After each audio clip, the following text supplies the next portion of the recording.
Alors, nous, on s'est penché sur du coup le constat par rapport à la perception de l'évaluation en commençant par un peu des mots-clés qui nous font penser à quelle est la perception de l'évaluation.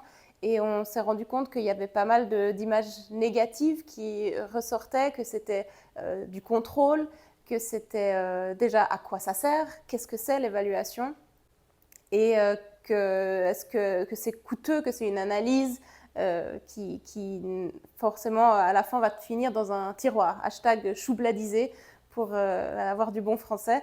Et du coup, on s'est rendu compte aussi que notre perception à nous, elle est beaucoup plus positive, c'est un processus utile, c'est une aide à la décision, et que du coup, il y avait un besoin de dépasser ces préjugés négatifs sur l'évaluation en faisant connaître aussi un peu ce qu'est l'évaluation.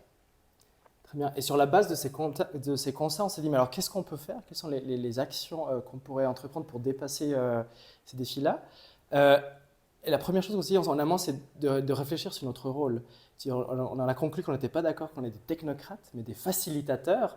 On a le privilège de s'immerser dans des domaines assez complexes. Et l'idée, c'est de faciliter, de faire connaître ces résultats, de réfléchir en amont. C'est quelque chose qu'on a réfléchi. Donc on est des méthodologues, mais on est aussi des communicants. Ou alors, si on a ces limites-là, il faut travailler avec des communicants. Ensuite, on s'est dit, bon, comment on peut se donner les moyens de faire cela? Finalement, en parlant des résultats, quelque chose qu'on s'est dit, il y a un grand potentiel, c'est la vulgarisation. Pas la simplification, mais la vulgarisation des résultats. En utilisant des médiums différents, on a parlé ce matin de TikTok, par exemple. C'est une piste à explorer pour certains résultats d'évaluation éventuellement.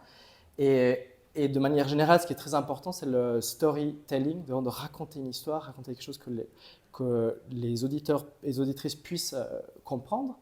Et en s'inspirant par exemple des présentations de thèses en 180 secondes, et dire, OK, voilà, ça c'est les 3 à 4 messages les plus importants de mon évaluation, pour pouvoir les synthétiser de la meilleure façon.